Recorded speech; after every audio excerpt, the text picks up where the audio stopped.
Hi, welcome to the Archives. This is kind of our new facility. I guess it's a couple years old now, but it feels very new to us. Make it perfect for the collection that we have, which is mostly a paper-based collection. So we have special climate control and humidity and dry fire suppression system and everything that you would want to take care of artwork for a long, long time. This is the main collection, the main vaults.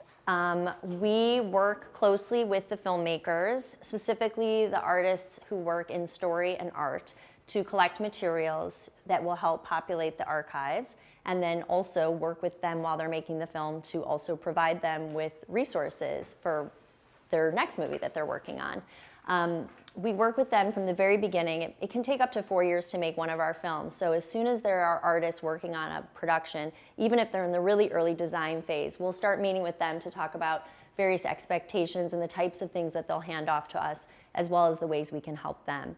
We also work with our editorial department and collect all the various script versions, again, from the earliest to the most final, recording session notes that come when they're doing recording sessions with the actors.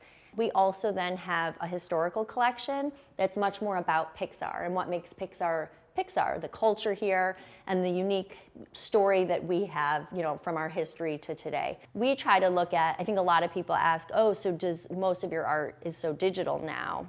Which is true, we have more digitally born art than we used to, but we still have a lot of artists who choose, at Pixar it's user's choice. So the artists, if they want to use a blue pencil on paper, they can. If they want to use pastel, they can. So it's interesting how it's kind of the collection of artists that we happen to have in a certain time will then influence what happens in the archives.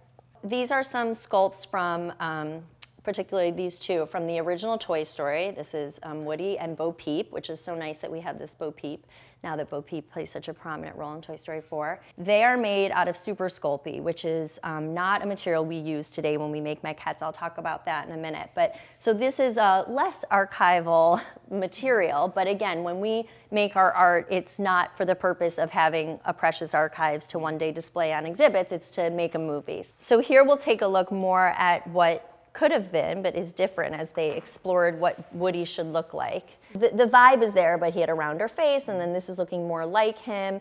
I was talking about proportions, so here they even broke out some graph paper to really figure out what exactly is going on, because in the art department, they're just freely sketching. Then at some point, they have to get pretty specific for then someone to build, for the modeler to then build it three-dimensionally in the computer. And then same thing with Buzz. So Buzz was actually once called Lunar Larry. I don't know if you all know that. And so here you can see they're starting to play with color. None of this really looks like his final. So here is Toy Story case that we have of just some of our maquettes. So what's fun here that you'll notice is these are our most final versions of these maquettes. Again, we don't make our art to be perfect and beautiful for an exhibit. We make it for making the movie.